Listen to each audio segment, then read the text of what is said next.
നമസ്കാരം. Raf talks ഫുട്ബോളിലേക്ക് ഏവർക്കും സ്വാഗതം. കോപ്പ അമേരിക്ക കിരീടം അർജന്റീന സ്വന്തമാക്കിയതോടുകൂടി ലയണൽ മെസ്സി ഒരു അപൂർവ റെക്കോർഡ് തൻ്റെ സ്വന്തം പേരിലേക്ക് മാത്രമായി മാറ്റി എഴുതിയിരുന്നു. അതായത് ഫുട്ബോൾ ചരിത്രത്തിൽ ഇനി ഏറ്റവും കൂടുതൽ കിരീടങ്ങൾ ഉള്ള താരം അത് ലയണൽ മെസ്സി മാത്രമാണ്. 45 കിരീടങ്ങളാണ് മെസ്സി തൻ്റെ കരിയറിൽ സ്വന്തമാക്കിയിട്ടുള്ളത്. 44 കിരീടങ്ങൾ നേടിയിട്ടുള്ള ബ്രസീലിയൻ സൂപ്പർ താരമായിരുന്ന ഡാനി ആൽവസിന്റെ റെക്കോർഡാണ് ലയണൽ മെസ്സി ഇപ്പോൾ തകർത്തിട്ടുള്ളത്. മെസ്സിയുടെ ഭൂരിഭാഗം കിരീടങ്ങളും വന്നിട്ടുള്ളത് അദ്ദേഹത്തിന്റെ മുൻ ക്ലബ്ബായ FC ബാഴ്സലോണയിൽ വെച്ചുകൊണ്ടാണ്. 10 തവണയാണ് മെസ്സി ബാഴ്സലോണക്കൊപ്പം ലാലിഗ കിരീടം സ്വന്തമാക്കിയിട്ടുള്ളത്. 4 ചാമ്പ്യൻസ് ലീഗുകളും അതിനു പുറമെ നിരവധി കിരീടങ്ങളും മെസ്സി അവിടെ വെച്ചുകൊണ്ട് കരസ്ഥമാക്കിയിട്ടുണ്ട്. പക്ഷേ ബാഴ്സലോണ വിട്ടതിന് ശേഷമാണ് അദ്ദേഹം അർജന്റീന ദേശീയ ടീമിനോടൊപ്പം 4 കിരീടങ്ങൾ സ്വന്തമാക്കിയിട്ടുള്ളത്. 2 കോപ്പ അമേരിക്കയും ഒരു വേൾഡ് കപ്പും ഒരു ഫൈനലിസിമയും അതിൽ അടങ്ങുന്നു.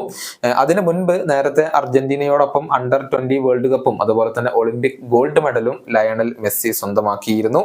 ഏതായാലും കോപ്പ അമേരിക്ക സ്വന്തമാക്കിയ മെസ്സിക്ക് അഭിനന്ദനങ്ങൾ നേർന്നുകൊണ്ട് അദ്ദേഹത്തിന്റെ മുൻ ക്ലബ്ബായ FC ബാഴ്സലോണ ഇപ്പോൾ രംഗത്ത് വന്നിട്ടുണ്ട്. മെസ്സി തന്റെ കിരീടങ്ങൾക്കൊപ്പം നിൽക്കുന്ന ഒരു ചിത്രമാണ് അവർ ഇപ്പോൾ തങ്ങളുടെ സാമൂഹിക മാധ്യമങ്ങളിൽ പോസ്റ്റ് ചെയ്തിട്ടുള്ളത്.